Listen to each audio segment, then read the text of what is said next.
What? The legal rights store. Yeah, I go to the dispensary. Dispensary. Yeah, I go to one for That's right. That's headphones. There's nothing.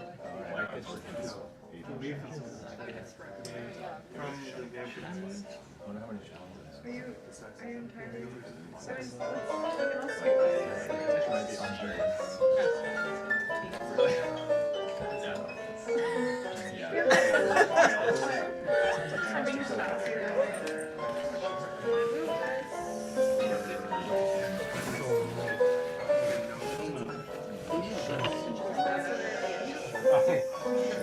We'll just know. I don't have to get this bad. You're just like, Like, I doubt it. But This is what is it? He's like, I'm kind of sick, but I really sure. He's like impossible positions to get to the therapy. Yeah, I'm getting better.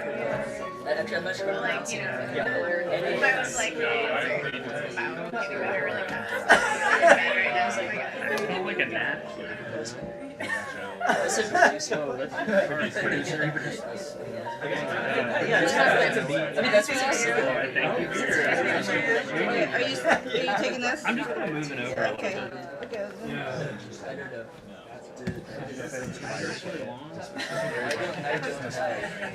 This is gonna make sense. I love this. I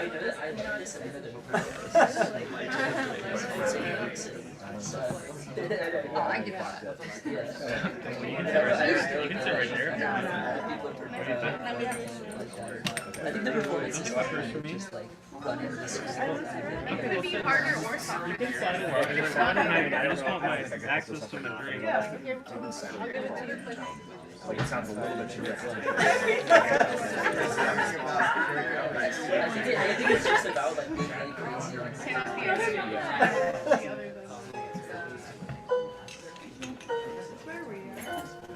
What's your name? Jake, hi. Finn, nice to meet you. Oliver. Nice to meet you. Yeah, nice to meet you. Yeah. You're Jake. Oliver. Oliver. Nice to meet you.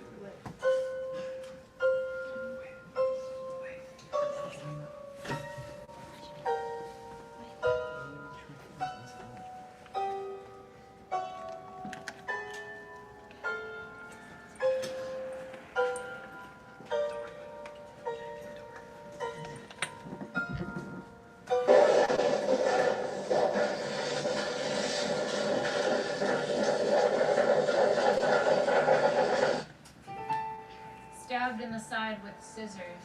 Yes, and in that it does bear this kind of suggestibility that we were set down in some kind of area, enclosed, let's say, and that the bioavailability of more recognizable objects was limited, such that we are here looking at a situation where someone was stabbed in the side with scissors. And one might reap a sharp discursive about how some scissors are really quite especial now. No two scissors are alike, in fact. I could name a few here and, if helpful, assemble sort of a database of insightful illustrative uses of various scissors appropriate for their type. Use defines the type. Fabric scissors, for instance, might have certain qualities specific to the length and sharpness of the blades, but ultimately they are fabric scissors because they cut fabric and no superior reason. Similarly, each pair of scissors has an index of variable or varying qualities, including but not limited to blade length, diameter of adjuster screw, presence or absence of a finger rest or stopper, also known as a bumper. Some scissors might be quite specialized in their designs or have specific hole-making abilities and might be fashioned out of whalebone or wrought iron. But nonetheless, in any case, we can declare that these were not exactly kid scissors, that is to say, scissors for kids with no real edge, no real point, but somewhere in the chief average of scissor world. Here in the space of limited objects, and therefore generally limited trains of thinking, calked out bus bitches and so much more the like, every doorway view obscured at such an angle, and it's like, well, quit calking for a sec, we can see all the constituent everythings in the nasty craft glue to boot. Implicitly, this is maybe where the scissors came from, some sort of arts and crafts hour that went on too late. No one was charm schooled into doing dioraman from scratch, so it probably took unbelievable rounds of time into near 4 in the morning to even ascertain the shadow of a bioavailable art, of a bioavailable craft? Who knows? Total and vicious totalizers of the totality of experience. We tear out our eyes and seat them in front of us, as to deal with them as eyes, as to deal with them as eyes. It's a very tedious process, no surprise. Turning our attention to the one now stabbed, his unkind side penetration by the scissors, on which we will now refrain from long and pointless verifaction. Enough is enough.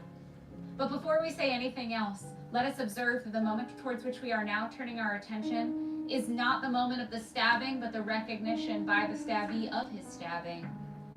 The time in between these two incidents was longer than one might think, as one might not usually expect there to be much of a discernible difference whatsoever. In fact, it is easier to imagine the significant experiential token of being stabbed to actually occur a split second prior in sheer anticipation.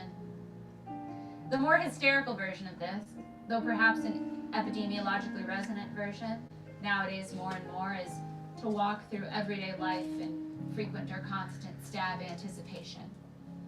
And it is this token, compared to the moment of stabbing itself, which is decidedly and significantly that which is painful and memorable, whereas the moment itself is more like tripping and rolling on the ground, or similarly neutral, undistinguishable. I'm already thinking about that which you were thinking. Sorry and not sorry. The slate is wiped so brusquely, so varicosely inhuman, and the lot of excess was curt to state the fact I had you wrapped. I had you stuck in between my eyes and the like, and so on. I looked you straight in the face, and your eyes straight, and your nose straight, delineating the delineation. I'm already thinking what you were thinking. What you thought was over has started back from its pivoting point. I've already thought what you thought you were about to think, and I can prove it backwards and forwards too. Your own mind proof, which is a tethering in certain aspects of the bioavailable and the power spectrum, and the continuance of tautological proofs, and the slinky substance that makes itself known on unlikely and inconvenient occasions, was kicked in the kneecaps of ostensible meaning proliferation and rendered outmoded, rendered shadowy, rendered shallow and pixelated. I drank a yogurt drink and could taste the fabric of the identity you constructed for yourself on a rainy afternoon 10 years ago. It was all there in the bioavailable cultures and enzymes, gridded on a faded blueprint, and entered into the clicking, calked-out mass. I wonder what they're screaming about. Oh, probably nothing, but, and furthermore, some questioning impulse. It is my own utterances, overheard and ironically played back at me in some sort of hit and run of unconscious feeling. Everything, you can hear everything. It was all heard and everywhere. Vice, I do not know now how to handle myself. They barely let me roam the cone-shaped object thing and close your hideout. They barely let me roam anymore. I just float on the receding line of what was once known as my consciousness, like a bird caught in an electrical grid. Everything was pegged on a point, like on a grid, for instance, so we can step back and take a 2D look, a surface glance, and an enumerative gesture. In the cone-shaped object enclosure, we occupy the ring-like base of the cone. Our eyes occasionally drift towards the sky, which we figure to conclude at a point, but ultimately we do not know for sure, and on better days can imagine a more free-floaty development. But most indications are to the contrary. We resign to sit at the bottom of the cone. I'm already thinking what you were thinking. Here is the paradox of your eyes. You form what become your memories through the movement of your eyes, but you cannot see how your eyes move, but we can. So we know your memories just as well as you've ascertained them through the thing you cannot see. We can also aggregate without a lick of trouble the depth of all your attractions and repulsions from the patterns of eye lingering, which are clear as day to everyone around you. Now I'm unfortunately forced to be thinking that which you will start thinking about when this is about it to be over. Right before or simultaneous with the time upon which it is about to be too late. Reticular grid work, clicking and calked out. I strain to hear her voice above the twitching currencies of variable repute, the whisper of my abject mother and my millionaire wrought potentiality and my surface coat of visceral unglued sheen. I huff that which was handed down to me through time, through air sprites as the tunnels fill with highly ambiguous fumes. Everyone is constantly yelling, the women I mean, about my keys. Where are they? Where did you leave them? And it's like, well, I don't know. I don't imagine anymore. And, well, some of my friends in the cone-shaped object enclosure, including some who are friends in the sense of potentiality only, have certain locks that do not require the shiny flesh of traditional keys, bioavailable tokens such as the fingerprint or the retinal pattern, as well as plastic fobs that look like bracelet charms, equipped with Wi-Fi access and location services. The Authenticate. I am already thinking what you were thinking. Porn addict, whiteboard, scratch and erase, fine line, text message, freestyle, currency symbols, half-hearted lawyer wretch. The stand is taken. The stand is ketamine, Olaplex, horse girl, ant farm, wispy strands of string cheese, woo woo woo. Oh, and you are doing such a good job. You are indeed my special one. All the ones whose eyes turn on and off. But you're still the most special, Clint. The thing I noticed in you, I still notice it. And rarely, if ever, perceive it in anyone else. Upon this curse of the cursing, revealed prophetic instances, venge and revenge, in kind of a, oh no, it makes sense. The scissors still kind of wedged in there. What does this have to do with this? What? 25 boys with undercuts and Swedish passports. No spot of mirth in their eyes, still no spot. He was out, roaming. Not far for one to do so here in the enclosure object, conical or spheroid or however you classify, heads wrapping around the pole. I am delirious now. What? He says. I must be delirious now. Low potash and whatever else leaked out with the blood and the plasma. My plasma.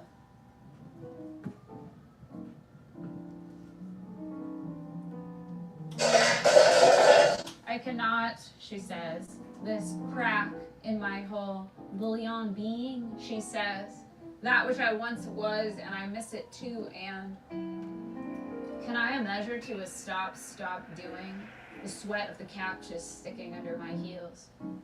I can remember now the free-floaty violence of what I thought it was. I thought I was engaging within a consensual energy exchange. I wish it meant I would just walk down the street unwielded knife, but somewhere along the way I uncorked the explosive incense and made my eyes steer forth my eyes. But enough of this now. So she is solving the Captchas and trying to add the digits up to 11, and identifying which of these vehicles are school buses, and sliding the puzzle piece into its apportioned hole to close the gap, all the while repeating, I am not, I am not, I am not. Classic Captchas, you might recall those demurely curving alphanumerical threads, whispered back to us in increasingly detached tones, I am not, I am not, I am not. Well, I am certainly not a woman anymore. It remains to be seen. It remains to be proved. I am not Jewish nor Hindu anymore. I was never not against the government, as though everything could stack like dimes, or pancakes for that matter, and that each Captcha solved, vindicated, and redeemed, each solved before it, and issued a prayer to the next authenticator, that the blank white box would spin and issue a check mark in its place, and that the successive loading screen would be something else besides click the Sonic the Hedgehogs until there are none left.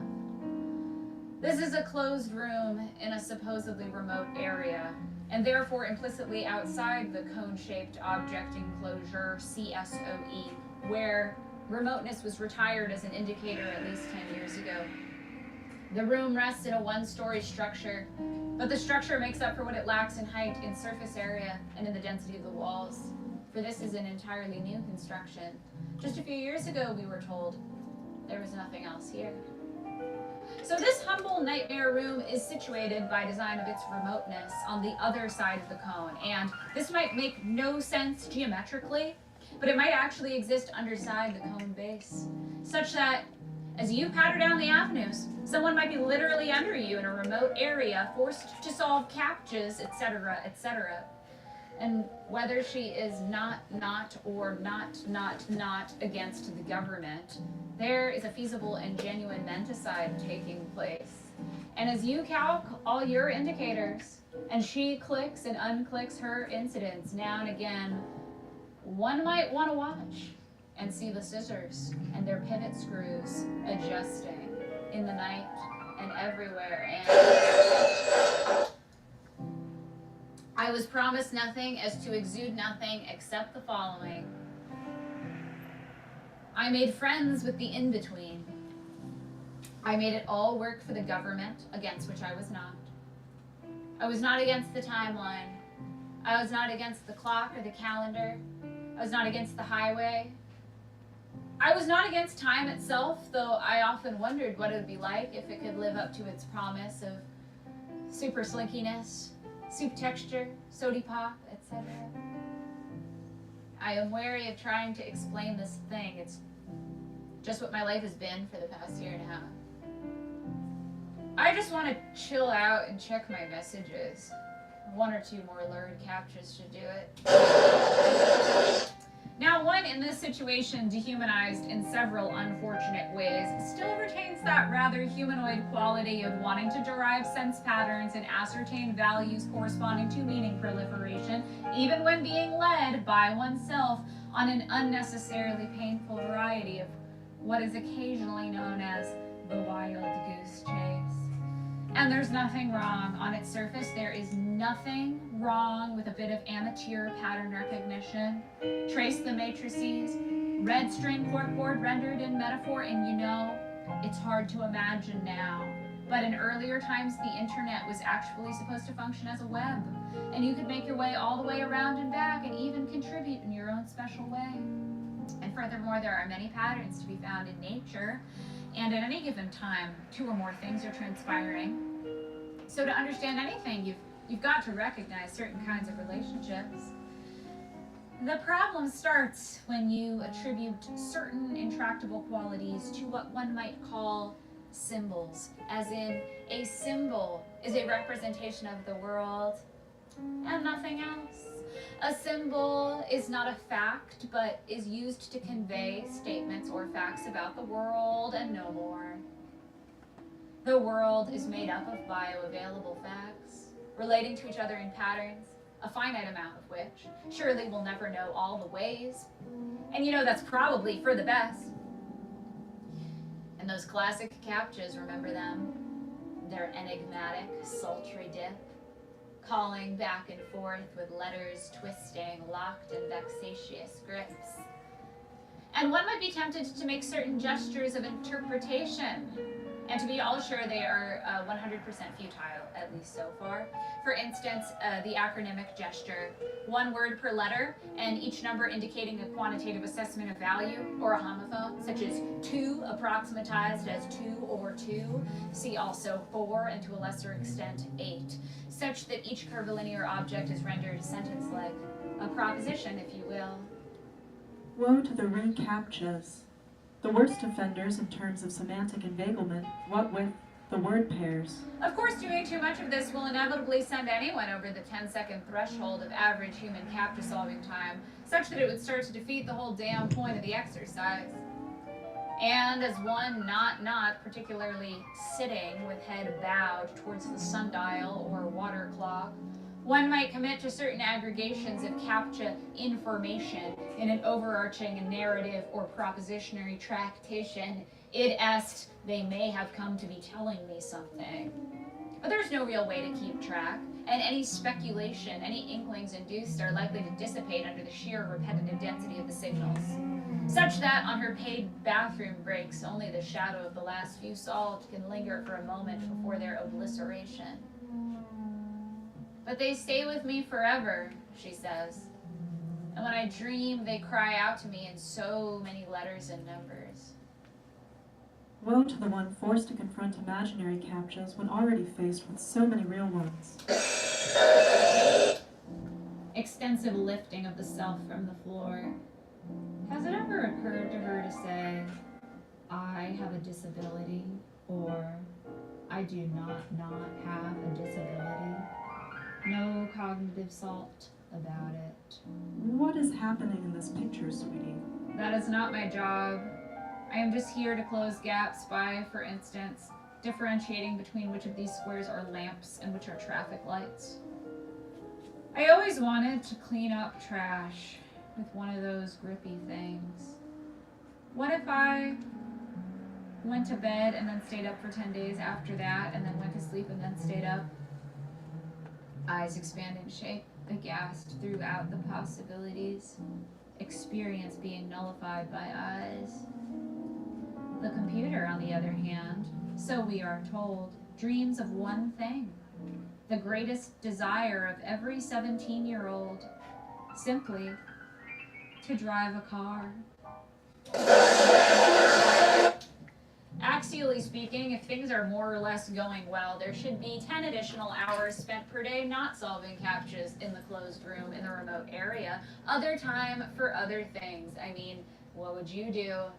Sleep sometimes, I guess, but in order to do that, she'd have to go home to a room in a less remote area. Part of a structure, by all means a rather normal one, in fact. The walls might be a little too thin, such that in the winter months heat does not very well retain, and this normal structure might even contain something vaguely opulent to a true plebe, such as a garage, or a lock system that doesn't require traditional keys, which one could always hazard to lose, or tinted windows through which an outsider, That is, one standing outside, only manages to catch their own reflection, or some combination of these, as well as the occasional appliance, catalog ordered and shared between her half-dozen housemates. So she even goes home sometimes, and there's no point being delicate here, no matter how likely detachment figures into the same sense corporeal unreal. She likely maintains by the 12th hour cloud flare a type of nausea that doesn't exactly shake itself off. When the closed room opens up into the night or morning, you can make your own schedule. Eating or sleeping, therefore, is basically out of the question. Sometimes she accesses the cone-shaped object enclosure, where one is free to leave at any time for any reason, though one might encounter various strenuating difficulties in doing so during what one might call the exceptional situation, that which gives the so-called normal its ground upon which to stand, though in normal times this ground is hidden from us, torn away from our own two eyes such that it is so hard to conceive of that we rather rashly presume it to constitute the definitive issue of the negative, the underside, if you will. Nothing that could occur twice in a single lifetime, except in the lives of preternaturally longevic ladies with their bottle tonics and pursed lips, or of strategically placed decoy people. In such an exceptionary moment, it might be very hard to leave, what with a glut of bodies stifling the exit ways, or excessive paperwork not going through fast enough, or just misplacing your keys and spending the whole day floating around the house trying to find them while your migraine wife glowers at you, vitriol leaking from both sides of her mouth. time, which one would think to have been of the essence, dripping away.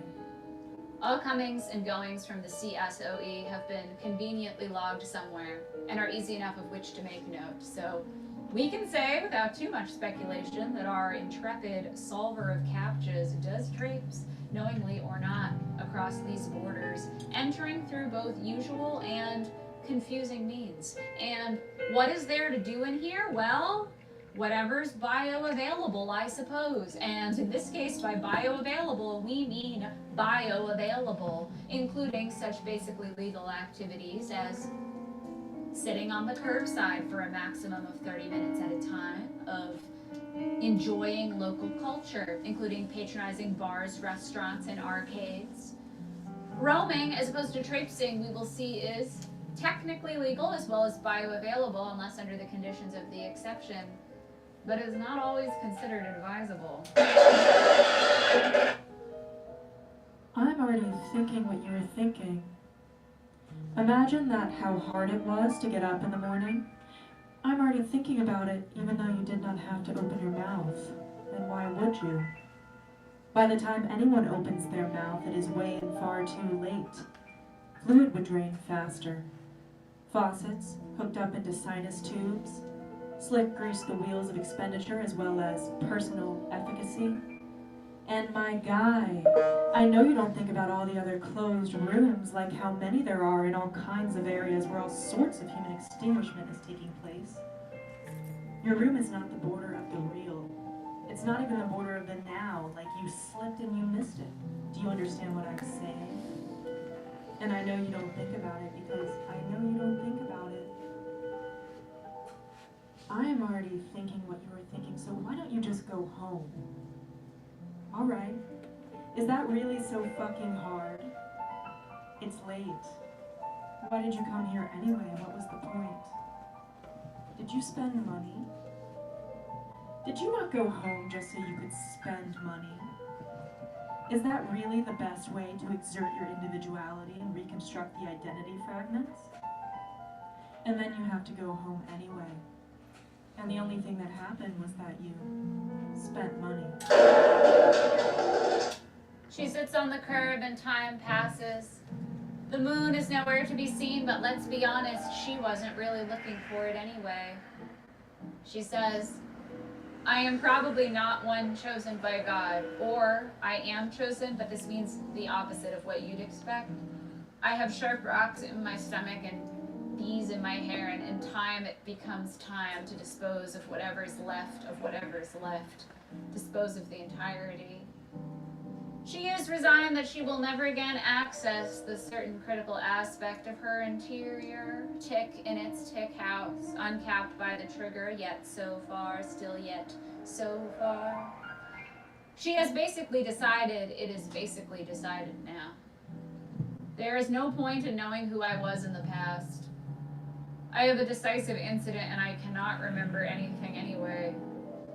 And when this moment is over, I'll forget that too. As one may have now derived from the indications provided, her interior is not gone, or rather, it is not gone and yet not gone. You go out looking for the thing and you find the box empty, but in order to have started and ended this investigation, something must have been found. Every zero is, after all, still a data point. I am a child. I am clued up to nothing. There are too many symbols, you will say, she says, speaking to herself. Imagine that. Meeting proliferation clogged up in the drain.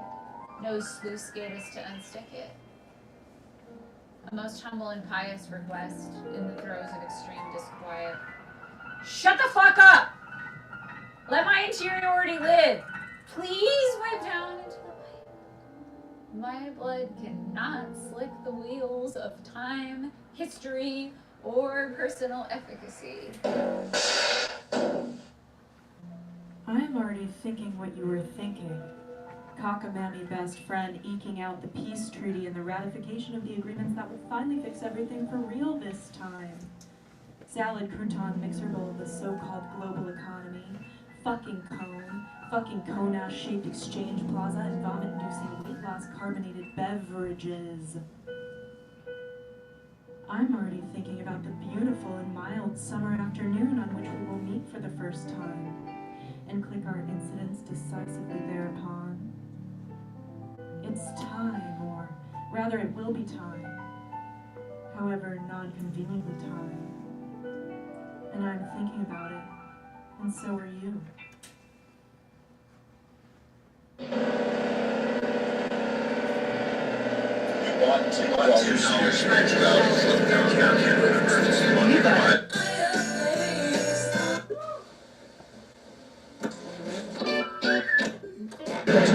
Pieces are accusing each other of cases. They're using Twitter and using single story between using single favors with single pictures. Itself is in the building.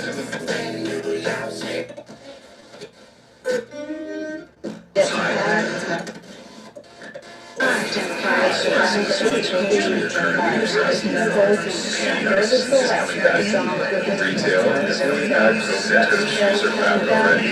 Polarization of German words is coming. Germanization of Latin words. That's the next big thing. Latinization of Germanic words.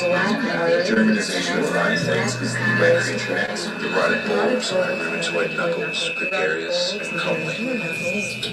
You are my thing. My creature, the rotted bulbs of my rheumatoid knuckles, gregarious and comely. There is a small dog, a small animal. There is an attempt of a coup attempt. There is non-stop gore coming out of my eyelids. There is compulsion in every practice. There is a small dog with an undue influence over its owner. There are all manner of jokes being played and played out. There is a group of actual children dressed up as the Sage system for Halloween. There is a little switch that lies within. You can just flip it whenever you need to. There is the calendar, and the maximal calendar as well. There are purveyors of corruption excusing themselves as mere peacemakers. There are indicators from which we cannot bear to be separated for even a moment. There are over 20 men using a single pseudonym. There are witches applying pressure to knotted pieces of string. There is an enticing escalation of lacrimal and esophageal and pituitary suffering. There is a general loss of criticism, as well as a critical general loss.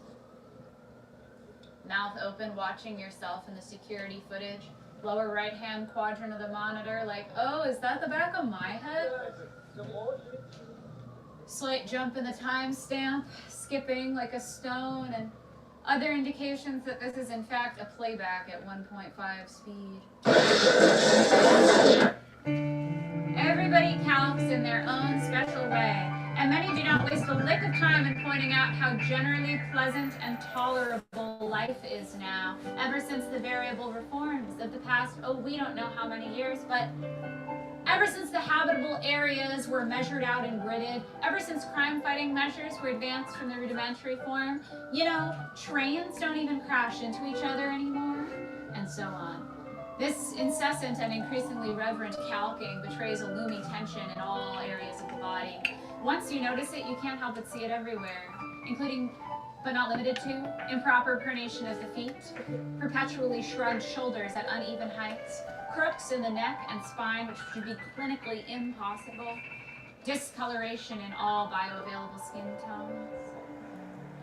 Some might complain they have no window. Lucky is the one who is able to isolate and identify the object of their longing so easily. Lucky is the one who is yet to be let down by the fulfillment of a wish. Lucky is the one who is merely unglued in the humble presence of absence. Others might complain they have an evil twin. Lucky is the one to not have been left utterly alone, in the womb or anywhere else. Lucky is the one who can sample their reflection in the tinty windows and have the reflection reciprocate their gaze. Lucky is the one who is sought after within a complete range of situations. What do you want? What do you... I clipped up all my keys, barely kept. And your key fob. Where'd you put it? A key fob? What is that now?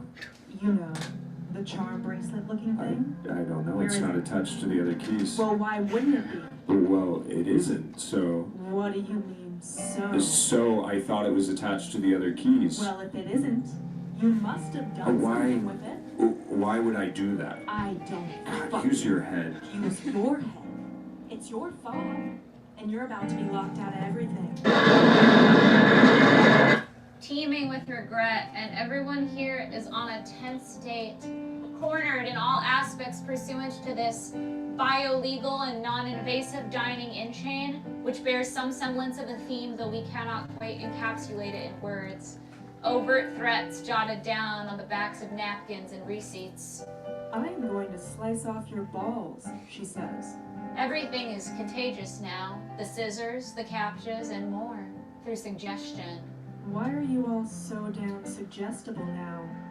She, a different one, Warble, says she balances an entire birthday cake with sparkler candles on the crest of her generous bosom. I don't know, the kids say, though they can hardly be called kids anymore by any historical metric. Something to do with our childhoods, perhaps, something in the cartoons, or the flavored waters they had us on at school. Well, don't blame us, she said. Those waters were there to replenish your electrolytes. After all, we saw one too many young things in our time pass away at the sports matches due to critical dehydration. We never knew what they were doing in those bathroom areas. Purging, the kids say. Yes, she says, that's right, but we didn't know it at the time, and we were just trying and overcompensated maybe to prevent random dehydration deaths.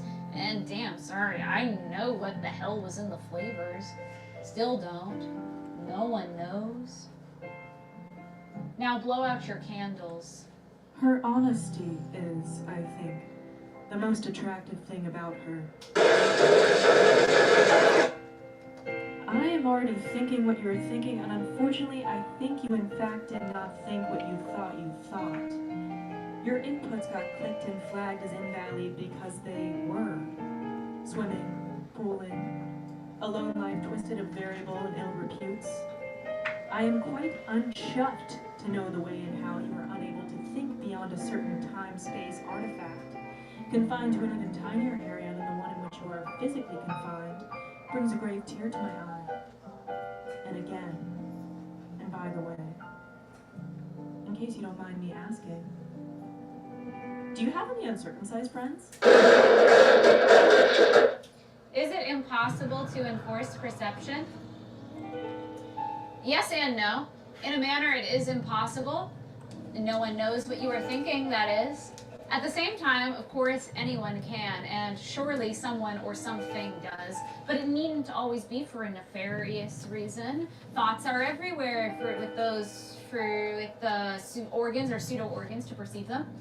And in any case, anyone can get overloaded with suggestion, and furthermore, certain tendencies of suggestibility as a culturally or socially inherited quality can be brought out, such that while no specific perception need be enforced, because that would require just so much work, really, the modes of which have, as we just said, been overloaded, to the extent that the sensate world can no longer be metabolized, and...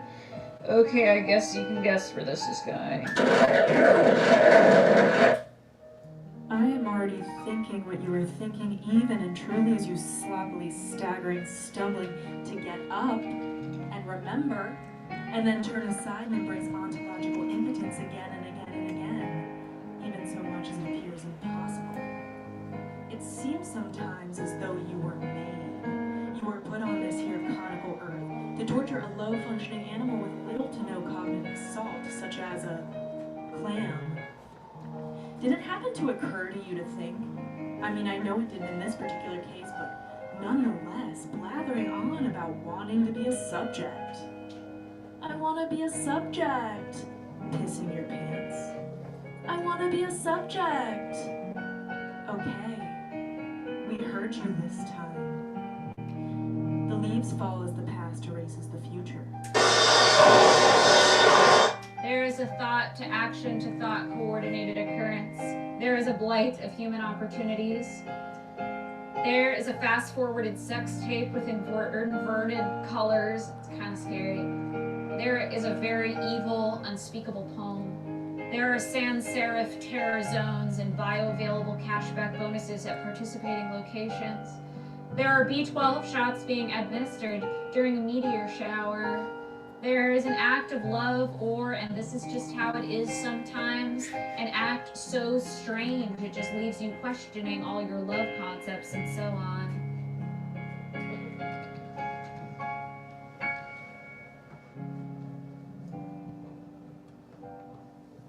Matcha that kills you.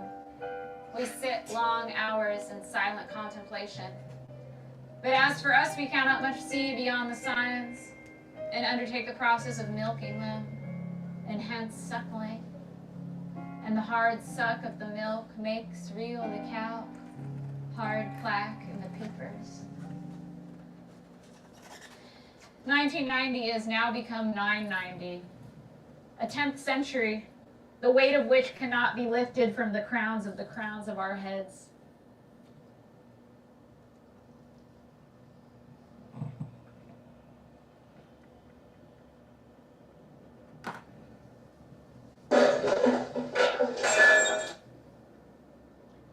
Violence is more than a way of life, insofar as it characterizes life itself, such that non-violence, or the absence of violence, is actually one of the most pernicious incarnations of violence, and is technically a negation of life.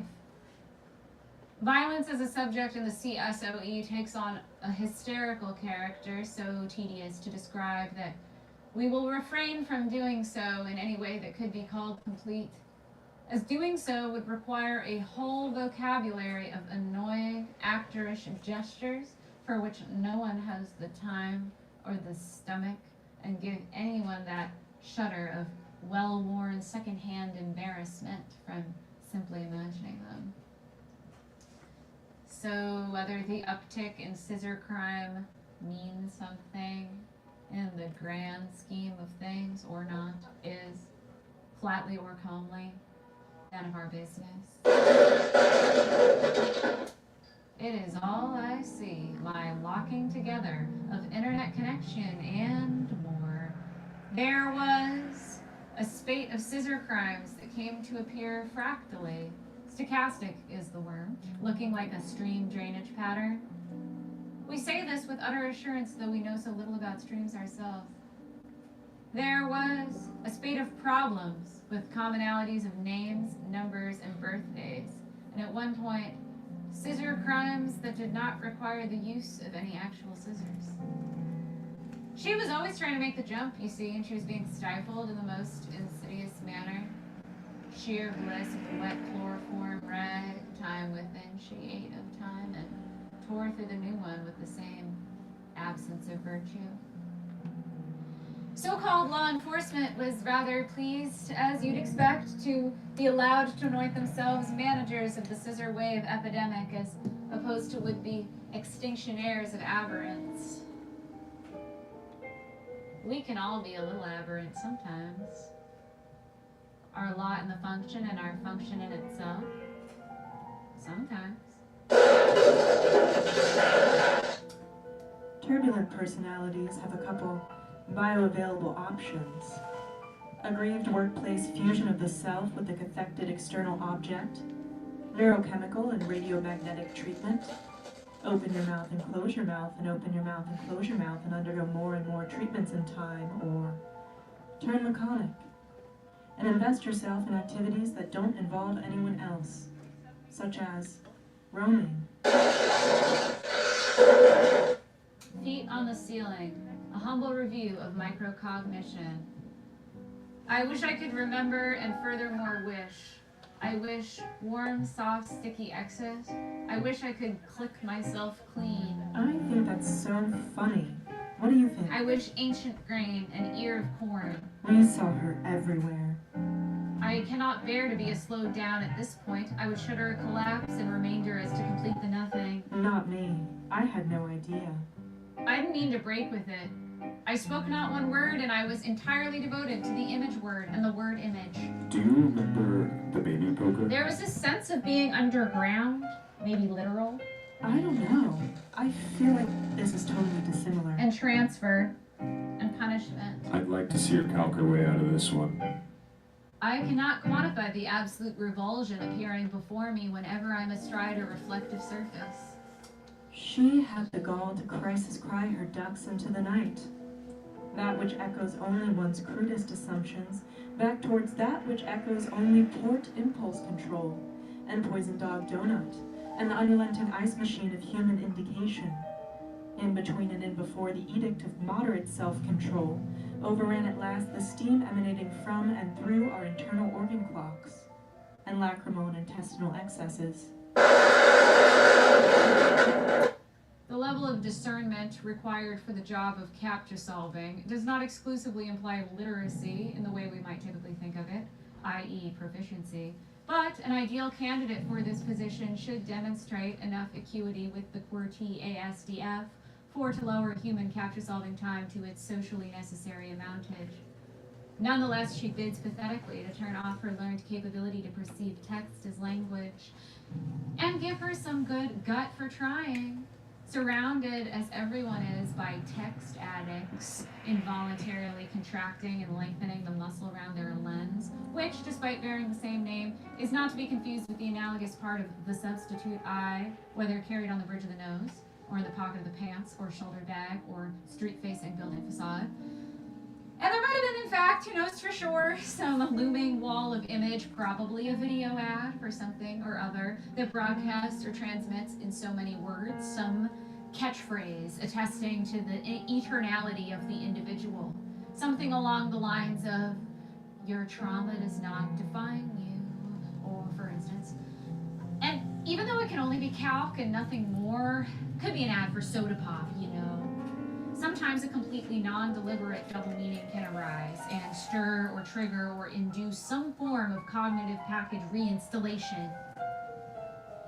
With great regret, we know too well she is no robot.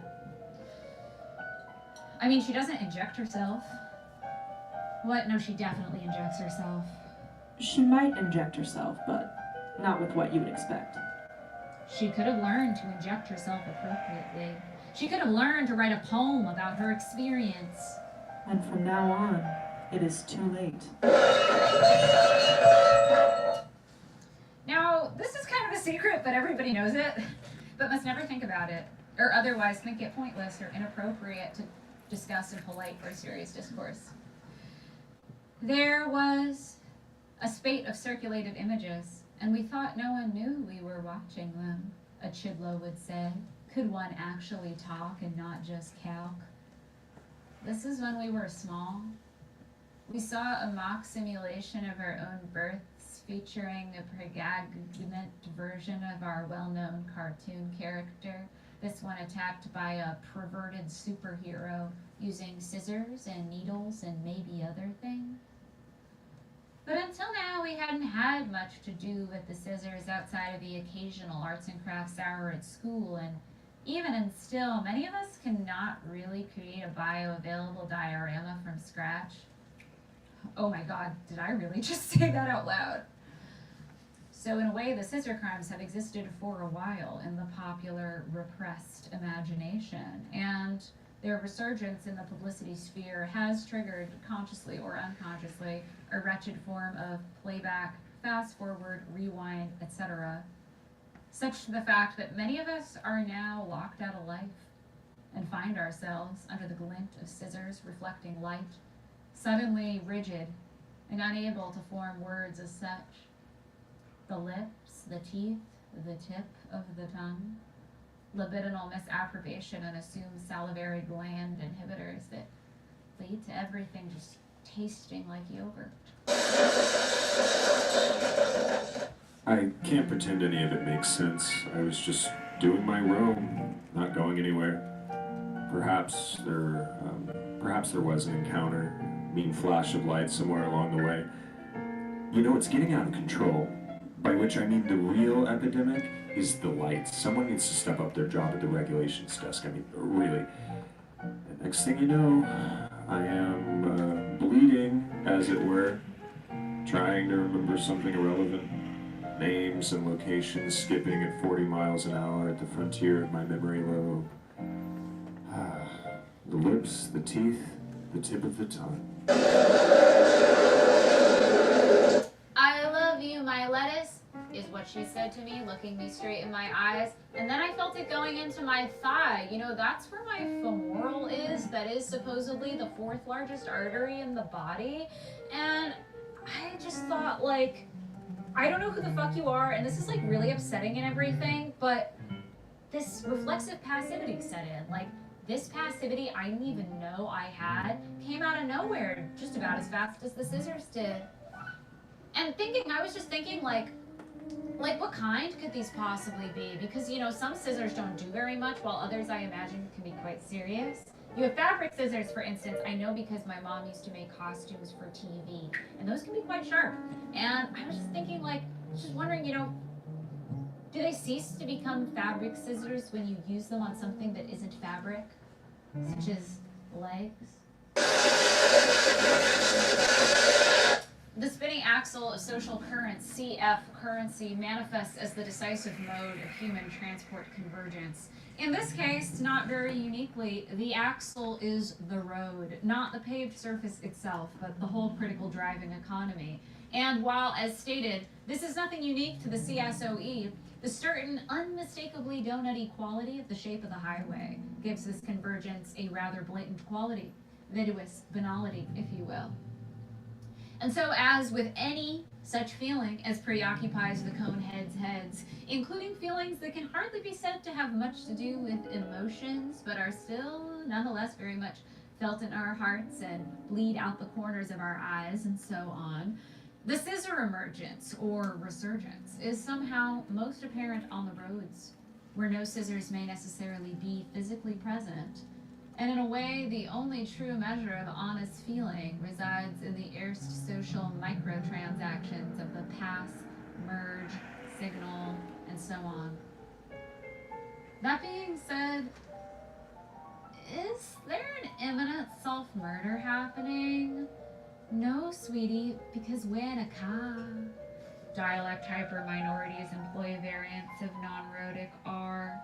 True, but the reflective glint of that which could be coming from your keys or something entirely different, gainfully sharper, etc., gets in the way, blinding in more ways than one. And so, as a potential result, everything being connected doesn't imbue signs with preeminent meanings, by the way.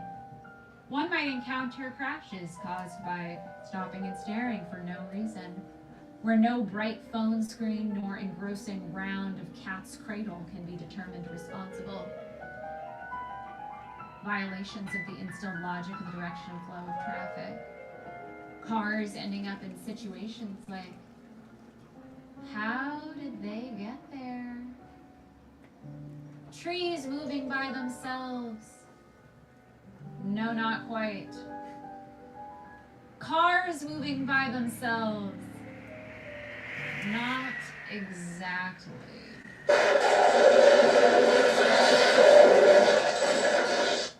Roam limit enforced. I don't trust anything that happens, some say, and also fondly recall the days where they could trust something that happened.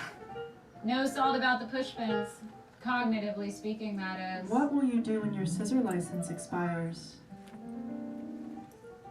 Does this have something to do with that green drink that kills you? My stomach hurts. It didn't sit too well with me. No, well, actually, it's like a kind of type of computer thing, so you can't vandalize websites. You've probably done a million of them before, you just probably don't remember. It's really not as serious as all that. It didn't do anything. And then I was stitched up just fine, so what's the deal with that? And, you know, it is a shame what they were doing to her in that room. I don't really understand it too good myself, though of course I use computers, as everyone does. I mean, a really impalatable kind of occurrence takes place at a rather frequent interval, but at a low enough density, and furthermore, there are little things you can do sometimes to offset the chance of them happening. I would never get on a helicopter, for instance. At the very least, you would have to pay me.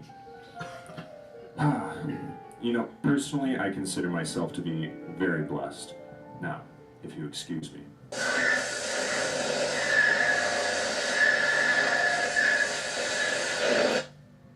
Open into a world of consequences. I love consequences. I didn't mean to break with it. I spoke not one word, and I was entirely devoted to the image word and the word image. Soon it will be time to go to war with our derived doubles. Who is to say whence, or where, or rather whither, has gone the moon? The moon. Here we have laws of true and consequential love, and I know what you will say. You will say, sweetie, that is just not something bioavailable. But it's real nonetheless. A moment to be filled with whimsy. I love you, my lettuce, and I love the thing that I sought everywhere. And now to be indicated, my friend, who is very, very dear to me, Robert Consequences.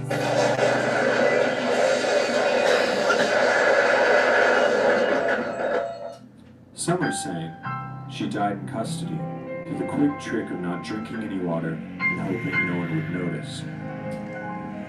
Some are saying that an already incarcerated person was given a new name and background and trotted out as the sole progenitor and purveyor of the scissor wave, and was subsequently done away with by inmates with whom she had pre-extant long-standing conflict, portrayed as a spontaneous retreat from bioavailable life.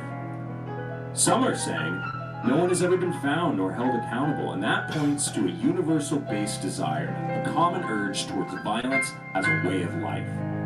Some are saying that the new statistics are not a good indicator that the scissor wave is in fact over, and in the interest of people's blood and plasma and auto-perception of safety and ability to participate in the textile of the societe, the regulations must remain, and furthermore an increase in benevolent social conditioning must occur, not conducted by the police or state bureaucracy, but by the average citizens converging upon one another. Some are saying she was obviously a foreign infiltrator, and unusual CSOE entrances and exits must be scrutinized. We've been too lenient. Obviously the records, ambiguous public knowledge here, were a good start, but look, we've compiled all this interesting data, as all data is interesting to someone, and we need to start utilizing it in creative ways that will be able to construct and predict the next scissor wave, so we just cannot be surprised anymore. We cannot let ourselves be surprised by anything.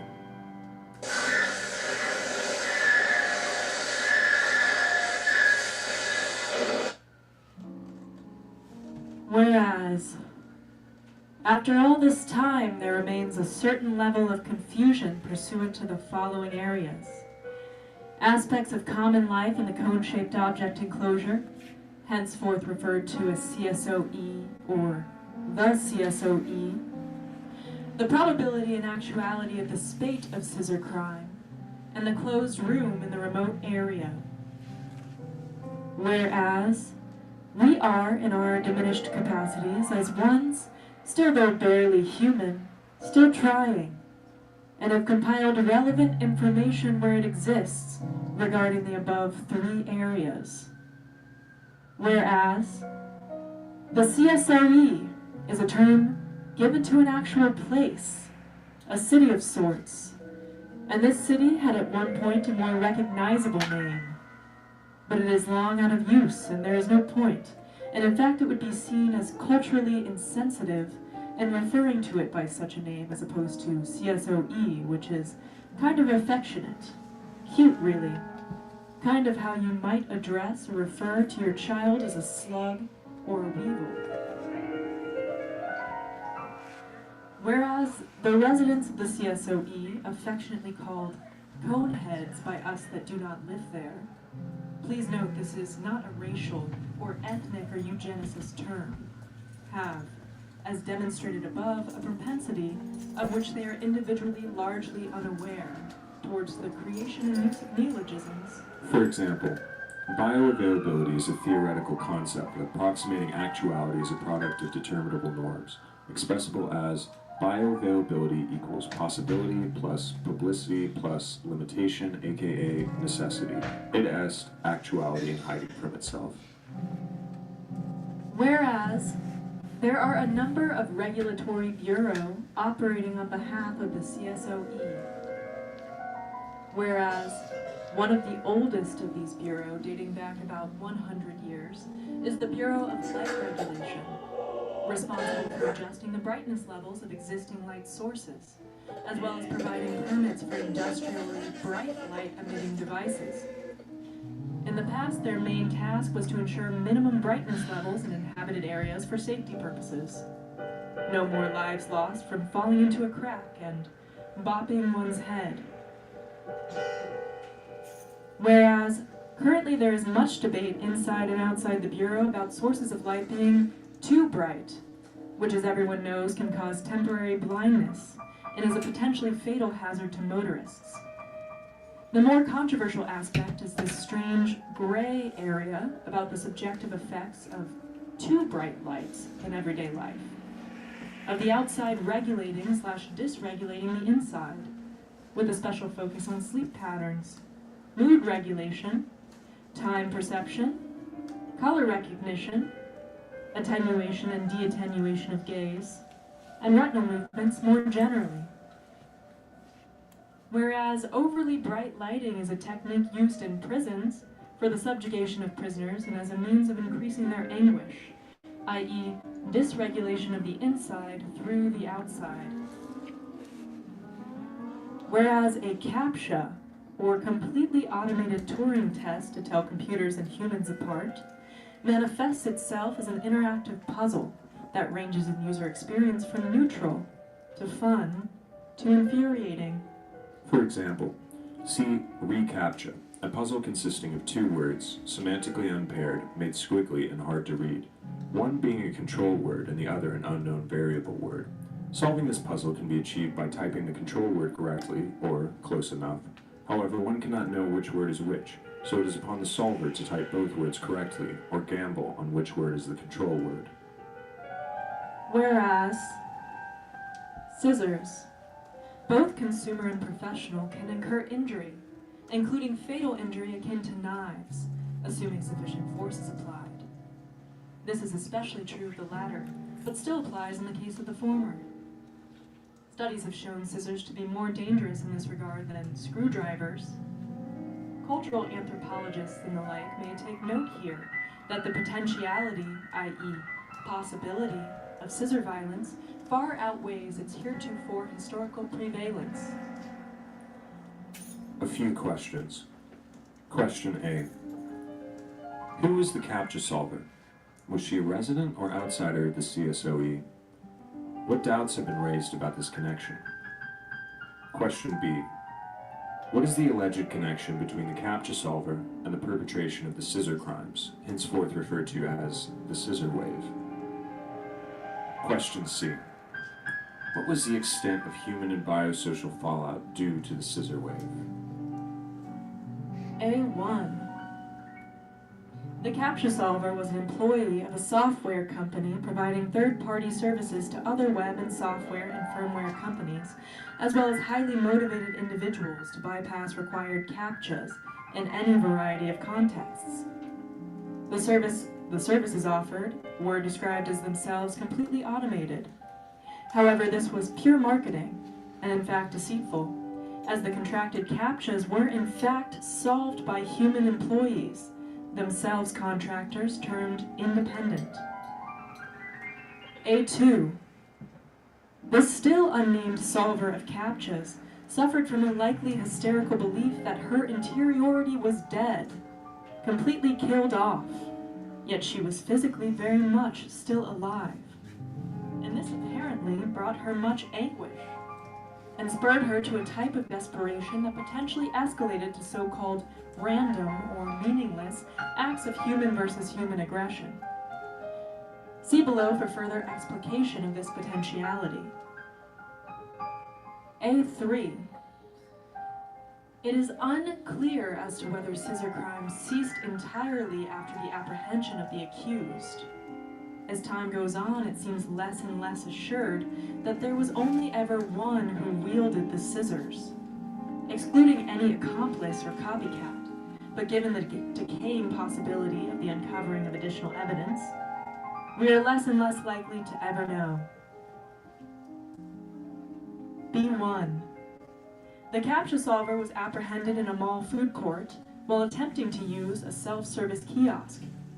She had ordered a gut health-friendly version of a breakfast pastry item, popular with children, that was eventually made illegal and involved the use of a microwave or toaster oven, even though it was culturally considered normal for children to eat them out of the packet. She was notably compliant with law enforcement and did not cause problems. B2. Because of the sudden and mysterious abrogation of the investigative process due to the reported death of the accused in custody, we cannot attest to the prosecution's case. However, it has been widely speculated that the self-service kiosk had a front-facing camera that noticed an aberration in the eye movements of the accused. Note this process as being distinct from run-of-the-mill applications of automated face-matching programs, which sent off a series of discrete notifications to those in the know, who triggered the dispatch of authorities. C1. No less than 2 distinct people sustained serious but not fatal injuries to their limbs. Someone was stabbed in the side. He says he's okay, but is probably in a state of total anagnoresis. Edit, total anosognosia. At least one individual died in tandem with the appearance of scissors, but at least in this one confirmed case, the deceased had a significant differential health preference, such as chronic weakness or inflammation of the heart. So in terms of what was the critical juncture of obscene palpity, it is impossible to tell. A noticeable disturbance in biosocial morals and driving etiquette was observed in the media. It is in this way we can speculate about scissor crimes that did not require the use of any actual scissors. C1.2. In response, the state enacted a number of measures including information awareness campaigns, as well as seriocomic measures against human freedoms. The height of this humor involved the presentation and scanning of personal ID cards, wait times reduced for those who provide bioavailable tokens upon the purchase of scissors, and the enforcing of limits on the right to roam for the safety of the roamers. Furthermore, what is the theory of the undersigned as to the correct understanding of the scissor wave? Whereas we do not posit to know the absolute truth, and despite our best efforts, many deep ditches have been dug informationally such that we may not traverse the entire plane of this issue for fear of being irrevocably trapped.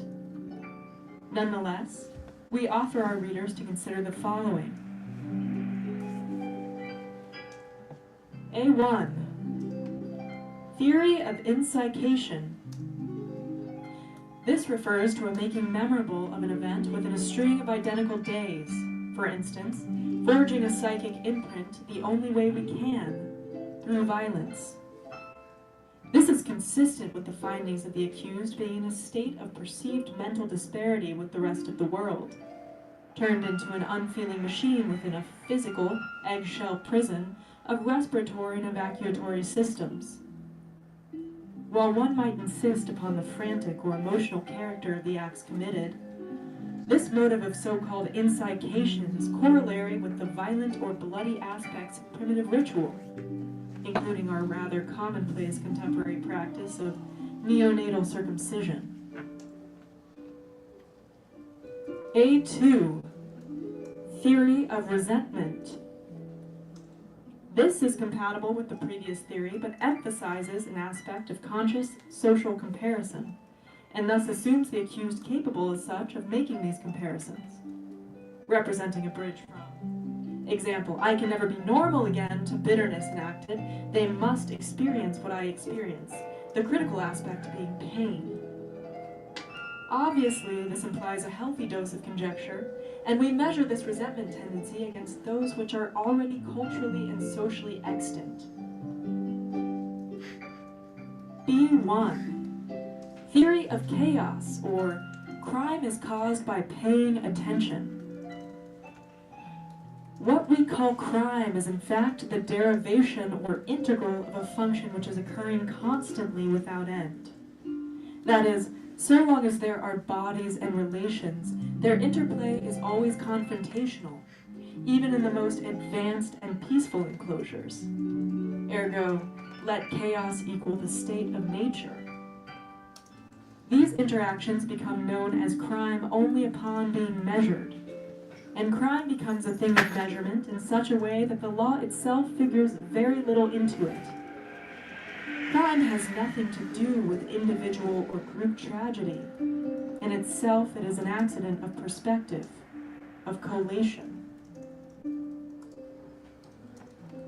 B2. Theory of cooked books.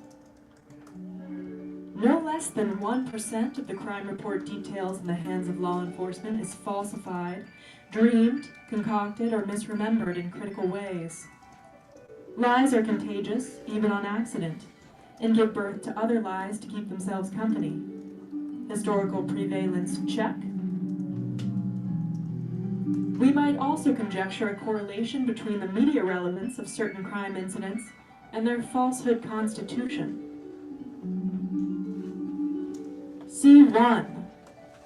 Theory of mutual cooperation, erotic or semi-erotic or autoerotic contact, pseudotransgression, and time-limited rapid cycling aberrance. Aberrance is the prerequisite of normativity, and living in any social tetrahedron, that which positions itself as the opposite of that which should be, and yet underscores all bionormative thoughts and actions, proceeding from incest and advancing through murder, or maybe the other way around. Any living thing, and perhaps beyond that which we usually think of as being alive, contains and emanates erotic or sexual energy. Energy is being regulated and dysregulated by external and internal factors, and has to go somewhere. Insofar as aberrant-style releases of excess energy go, they must stay within their self-same framework, meaning that they cannot unground a society which pinches its nose at it in any way that can be seen as truly rapturous. It is in this way we can describe aberrance as time-limited and rapid cycling. None of these theories can be comfortably endorsed by anyone with an anxious reverence of reasonable doubt. So, we have presented them here in unvarnished form for one in the future with more evidence on their hands than we, to make the connections one wilt.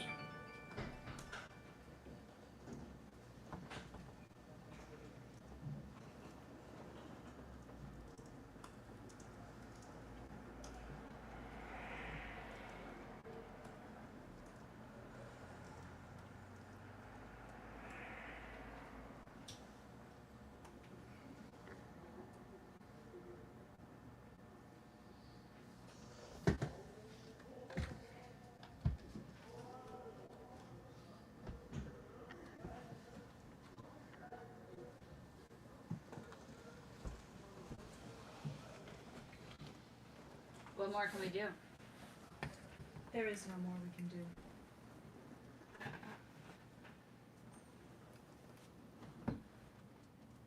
Praise be to the Almighty God.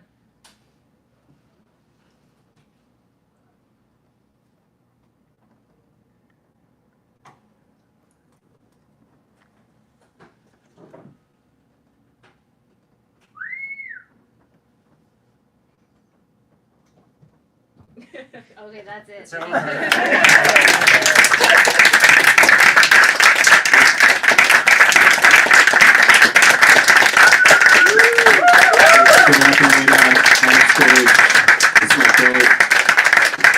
Mallory bass on the piano.